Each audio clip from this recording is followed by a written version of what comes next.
রমজানের আগে বিভিন্ন জায়গাতেই কিন্তু বেড়েছে নিত্যপণ্যের দাম। এই বিষয়ে আরও খবর জানবো। আমাদের সহকর্মীরা আমাদের সাথে যুক্ত হয়েছেন। বগুড়া, চট্টগ্রাম এবং বাগেরহাট থেকে যুক্ত হয়েছেন আমাদের সহকর্মী। শুরুতে চলে যেতে চাই বগুড়ার সহকর্মী জসিফ হোসেন প্রতীকের কাছে। প্রতীক, বগুড়াতে আজকে নিত্যপণ্যের দাম কেমন দেখছেন? আজকে চাঁদ দেখা গেলে কালকে থেকে রমজানের অর্থাৎ প্রথম রোজা শুরু, এবং এই রমজান ঘিরে আসলে বগুড়ার বাজার হাটগুলোতে আমরা দেখেছি প্রচুর পরিমাণে ভিড়, মানুষজন আসলে আজকে দিনটি তারা বাজার করে, কালকে থেকে যেহেতু রমজান তারা বাজার হাট করে রান্না বান্না করে হয়তোবা প্রথম যে সেহরি সেই সেহরিটি কিন্তু খাবেন, এটি কিন্তু তারা বলছিলেন। এবং আমরা এখন বর্তমানে রয়েছি বগুড়ার সবচেয়ে বড় খুচরা বাজার ফতেহালি বাজার, এবং এই ফতেহালি বাজারে আমরা এসে দেখেছি যে তিল ধারণের ঠাঁই নেই এখানে।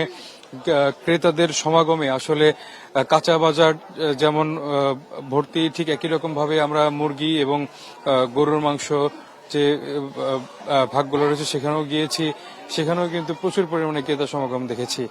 এখন আজকের যে বাজার দর বগুড়ার, সেই বাজার দর যদি আমি আপনাকে জানাতে চাই যে তাহলে বিশেষ করে বেগুন, যেহেতু বেগুন একটি অতি বিশেষ প্রয়োজনীয় এবং সবাই মুখরোচক হিসেবে বেগুনই পছন্দ করেন ইফতারি আইটেম হিসেবে, তো আজকের বাজারে কিন্তু বেগুনটা বিক্রি হচ্ছে প্রকারভেদে 70 থেকে 80 টাকা, এবং এছাড়াও বেগুন ছাড়া কাঁচামরিচ বিক্রি হচ্ছে 140 টাকা কেজিতে, আলু বিক্রি হচ্ছে 20 টাকা, এবং অন্যান্য বৃদ্ধির মধ্যে যদি বলি যে লেবুর দামটি কিন্তু অস্বাভাবিকভাবে বৃদ্ধি পেয়েছে।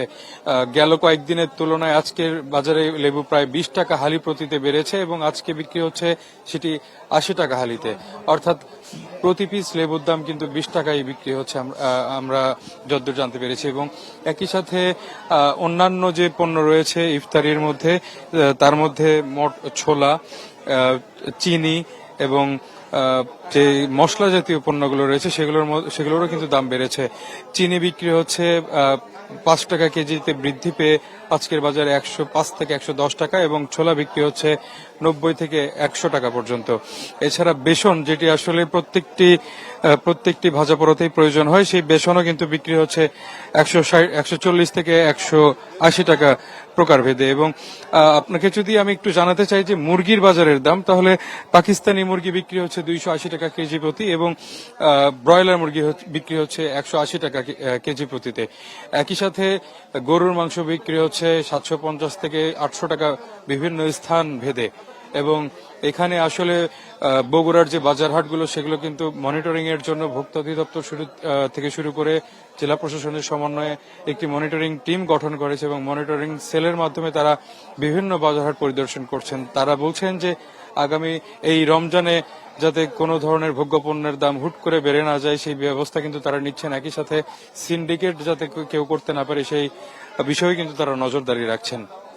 তো আজকে আমরা ক্রেতাদের সাথে কথা বলেছি, তারা যেটি বলছেন যে বাজার মোটামুটি স্বাভাবিক রয়েছে, তবে বাজার মনিটরিং এর যদি ব্যবস্থা করা হয় তাহলে বিশেষ কিছু পণ্য, তার মধ্যে বেগুন, ছোলা, বুন্দিয়া এবং অন্যান্য যে পণ্যগুলো রয়েছে সেগুলোর দাম যাতে কেউ হুট করে বাড়িয়ে দিতে না পারে সেই বিষয়ে কিন্তু নজরদারির একটি তারা দাবি জানিয়েছেন। এবং আজকে আসলে আরেকটি যে দামের কথা আমি শুনেছি যে মাছের দামও কিন্তু বেশ বৃদ্ধি পেয়েছে। কেজি প্রতি রুই, কাতলা সহ অন্যান্য যে মাছগুলো রয়েছে প্রত্যেকটি মাছেই আমরা জানতে পেরেছি প্রায় 60 থেকে 70 টাকা পর্যন্ত কেজি প্রতি বেড়েছে।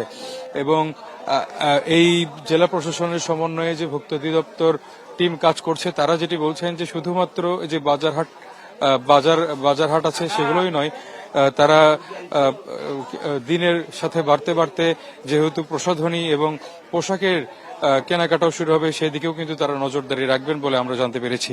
তো এই যে সামগ্রিকভাবে রমজান উপলক্ষে যাতে কোনো ধরনের মানুষের উপরে যাতে কোনো ধরনের সমস্যা না হয়, কিংবা তাদের আয়ের সাথে ব্যয়ের যাতে অসামঞ্জস্যতা না আসে, সেজন্য নতুন যে সরকার গঠন করা হয়েছে বিএনপি সরকার, সেই সরকারের কাছেও কিন্তু ক্রেতারা এবং বিক্রেতারা, ব্যবসায়ীরা দাবি করেছেন যাতে সিন্ডিকেট মুক্ত বাজার ব্যবস্থা গড়ে ওঠে, এটি কিন্তু তাদের প্রত্যাশা। এবং আগামীতে যেহেতু বগুড়ার সন্তান চেয়ারম্যান তারেক রহমান প্রধানমন্ত্রী হিসেবে দায়িত্ব নিয়েছেন, সেই দায়িত্ব নেয়ার পরে আসলে বগুড়ার যত ধরনের বাজার ব্যবস্থা থেকে শুরু করে যত ধরনের উন্নয়ন এবং অন্যান্য যে বিষয়গুলো রয়েছে সেই ব্যাপারগুলোও কিন্তু তারা বলছেন যে সঠিকভাবে তদারকি করা হয়, এটাই কিন্তু তারা দাবি করছেন।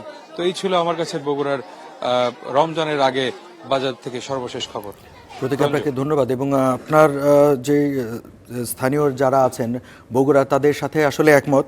নতুন সরকারের সাথে কাছে মানুষের প্রত্যাশা যেন নিত্যপণ্যের দাম সহনশীল থাকে। এই বিষয়ে জানবো আমাদের সহকর্মী বাগেরহাট থেকে যুক্ত হয়ে আছেন এস সোহান, এবং সোহানের কাছ থেকে জেনে নিতে চাইবো, প্রতীক বলছিলেন যে সেখানে নিত্যপণ্যের অধিকাংশ নিত্যপণ্যের দামই বাড়তি। বাগেরহাটের কি অবস্থা?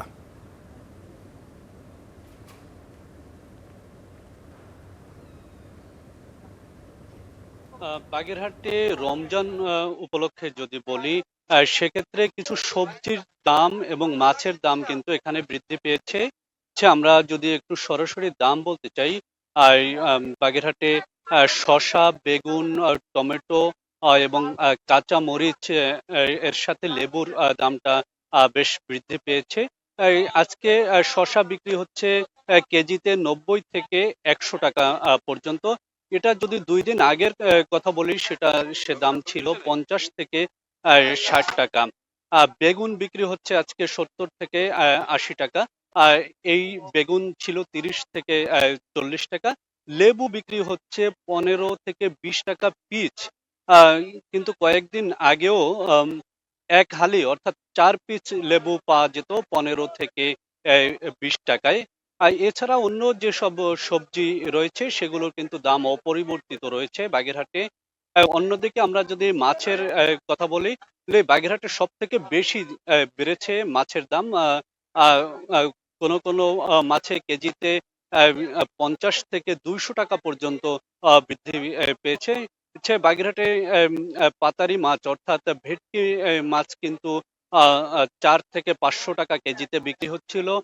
আজকের বাজারে সেটি 800 থেকে 1000 টাকা পর্যন্ত কেজিতে বিক্রি হচ্ছে।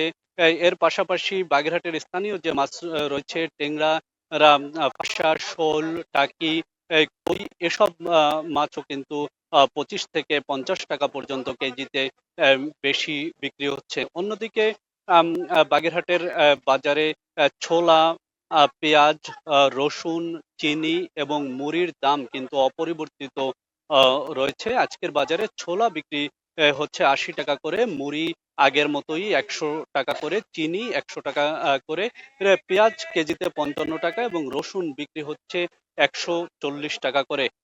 এছাড়া রমজান উপলক্ষে বাজার দর নিয়ন্ত্রণ এর যারা দায়িত্বে রয়েছেন, জেলা জেলা বাজার কর্মকর্তার সাথে আমরা কথা বলেছি। তিনি আমাদেরকে জানিয়েছেন যে রমজানে বাজার দর নিয়ন্ত্রণে তাদের নিয়মিত মনিটরিং কার্যক্রম চলমান রয়েছে। বাগেরহাটের প্রধান বাজার থেকে এই ছিল আমার কাছে বাজার দরের সর্বশেষ খবর। সোহান, আপনাকে ধন্যবাদ। এবং সেই সাথে প্রতীক বগুড়া থেকে যুক্ত ছিলেন, আপনাকেও অসংখ্য ধন্যবাদ।